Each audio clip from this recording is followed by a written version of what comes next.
Thank you so much for joining me today. My name is Emily, and I will be talking about my Teaching as Research project, Reframing Office Hours to Improve Student-Instructor Relationships. Science and engineering classes are infamous for being very tough, stressful, weed-out classes, and this culture in science of classes being very cutthroat and unwelcoming has come about with the thought that science is really difficult, so we need to weed out the weaker students who aren't cut out for this. And we now know that in these scenarios, when classes are designed to be very stressful and competitive, a lot more harm than good can be done, including the fact that there's usually equal attrition of academically strong and weak students from STEM disciplines. Additionally, there's also a lot of literature out there that details a very strong link between strong student-instructor relationships and a wide range of positive outcomes, some of which are listed here, things like satisfaction, sense of belonging in their communities, motivation, and at the end of the day, things like learning and academic outcomes as well. And most instructors, especially those in the sciences, just don't understand the impact that they can have on their students, not just through their teaching practices, but more specifically through relationship building. And what that means is that they aren't deliberately working to form relationships with students, and students then might be missing out on a lot of these benefits that come on their learning and college career. So we need to introduce new teaching strategies to work intentionally to build these relationships with students. One of the biggest opportunities for students to build relationships with their instructors is through office hours, but traditionally not all students attend office hours, and that can be for a variety of different reasons. And so therefore, the goal of my Teaching as Research project was to design a new office hours strategy that gets more students engaged and encourages building student-instructor relationships. And in order to make office hours more accessible, I'm proposing a new type of reframed office hours that we've affectionately termed office hours no strings attached. And in this approach, the office hours are essentially treated as more of a communal working time for students. There isn't the expectation that you come in with questions already prepared or that you're at a certain point in your studying or you're working on a particular assignment. The instructors are creating a very low pressure, very casual, welcoming space for students to use the time as however is best for them and really treat the instructors as just one of those resources that's available to them.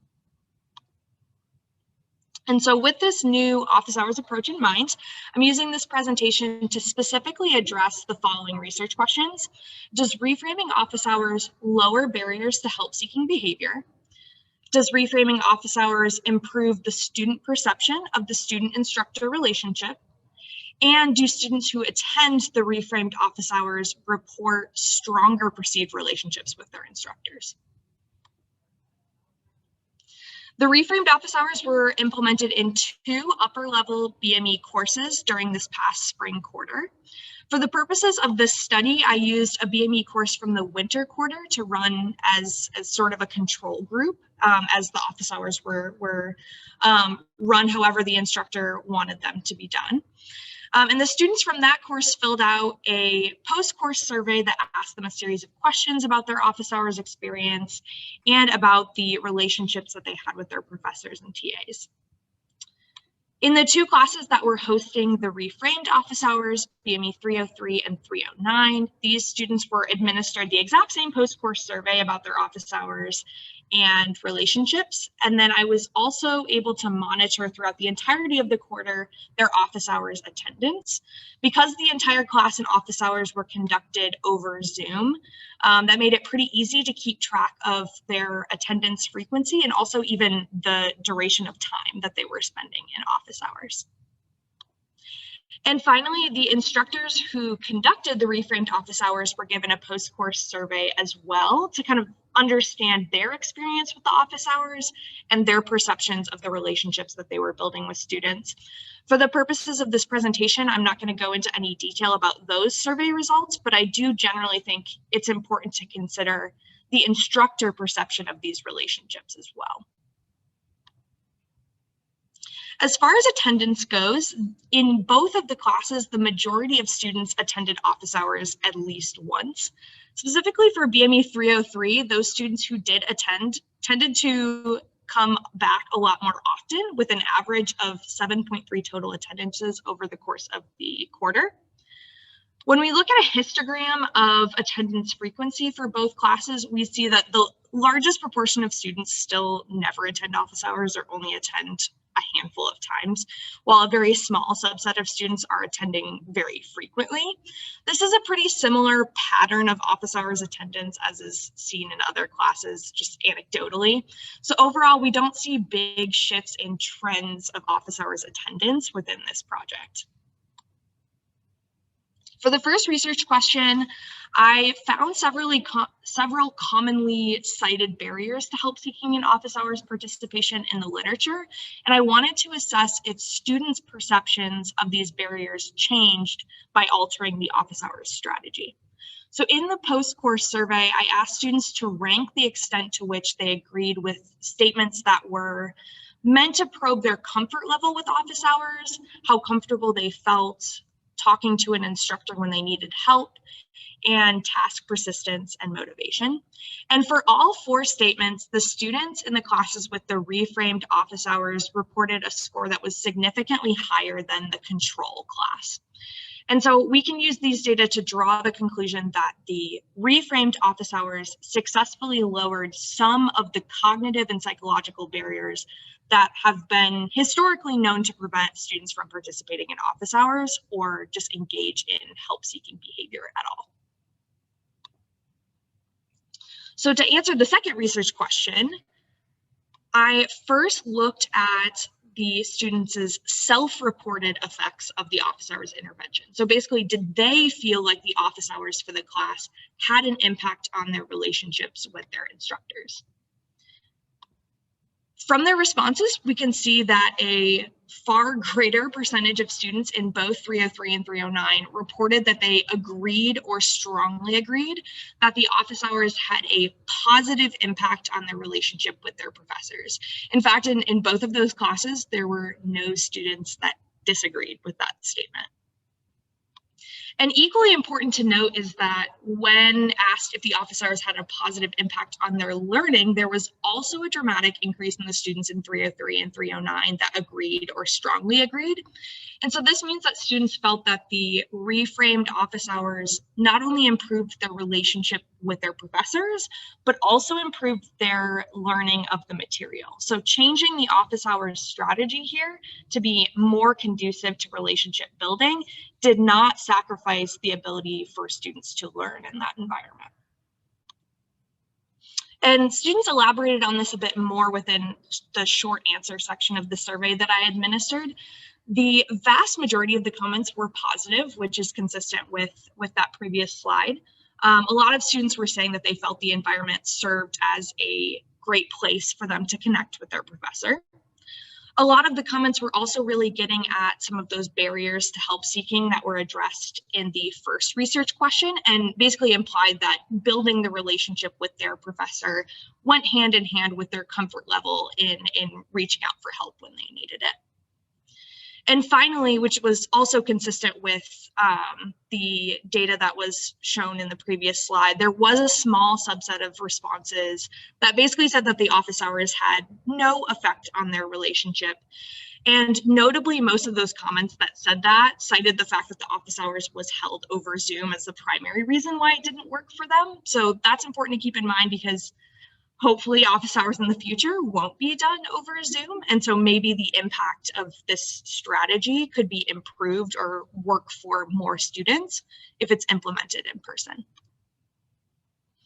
And so I also wanted to characterize the student-instructor relationships in more detail. So borrowing a few survey questions that were previously published, I created a 10-statement scale to measure the strength of students' relationships with their instructor. And these questions are designed to test variables like status as a role model, respect, relative comfort in interactions, and especially that comfort in interactions when asking for help.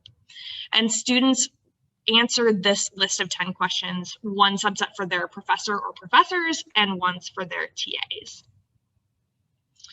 Here you can see the distribution of agreement scale responses to the 10 questions in the control class. So for over half of the statements, the most popular response was neutral, and the responses are slightly skewed toward the positive side, but overall we see a pretty full range of student-instructor relationships represented. For the classes with the reframed office hours, the survey results were dramatically skewed towards positive responses, with the most popular responses definitely always being the agree or strongly agree to those statements regarding their relationship with their instructor. So not only do students in these classes self-report feeling that the reframed office hours had a positive effect on their relationship, but it also seems that the responses to statements about these instructor relationships greatly improve when compared to a control class. And finally, I compared the student-instructor relationship scale results to students' office hours attendance patterns. And so when we compare both to total attendance and the total duration of time that was spent in office hours, there's not really any link between the two and their reported reported instructor relationship. And that's not actually too surprising given how positive the results were from those survey questions. There's just not that much room left to grow on those survey questions. So after the presentation, when I've had some time to dig into this a little bit more, one of the things that I want to do is take into account a lot of the other variables about the students that I got through the survey, so things like prior GPA or demographic information, and maybe we can parse out that, once we take those other variables into consideration, maybe there are some relationships hidden in there, but for now, there's not really a clear trend. So to summarize, although the office hours attendance data was comparable to patterns seen in previous classes, and the students who attended office hours didn't necessarily report stronger relationships than those who didn't attend, the survey results that were related to barriers to participation, to the impact of office hours, and to overall student-instructor relationships were greatly improved. There could be a lot of different reasons for why those that would have happened, a few of which I've started to brainstorm here. First of all, the instructors in those second two classes might have just been better liked, or it was easier to form relationships with them. The instructors were not held constant across these groups, so that's always a confounding variable. Other barriers to office hours attendance, especially just logistical barriers, could have gotten in the way here that really just didn't change anything about office hours attendance. Students have a already established understanding of office hours and what's expected of them when they participate in office hours that comes from their earlier college classes. That means it's really hard to kind of undo that mindset of what it means to go to office hours, and makes it challenging to implement any changes to office hours strategies. And finally, maybe it's possible that when instructors make any effort to build relationships with students, students are more likely to perceive strong relationships, regardless of if that effort to build relationships was actually successful on its own. That's definitely a possibility. And so I don't want to go too far over time, but there are definitely a lot of future directions of this work. There's a lot of data from these surveys that I haven't gotten to go through in as much detail yet. But I definitely want to continue to look at some of these questions that I've raised throughout the presentation, as well as consider what the results of this project might be in an in-person environment instead of remote learning. So I just want to acknowledge the contributions from other people to this project, especially my peers and the leaders of the Searle Teaching as Research program. Also, my STAR advisor, Dr. David O'Neill in the BME department, has been really awesome in helping me with this project, as well as Dr. Ankeny, who's here, and Dr. Trush, both in BME. Them and the TAs were really awesome in helping implement this new office hours strategy. So thank you to all of them. And with that, I'll take any questions.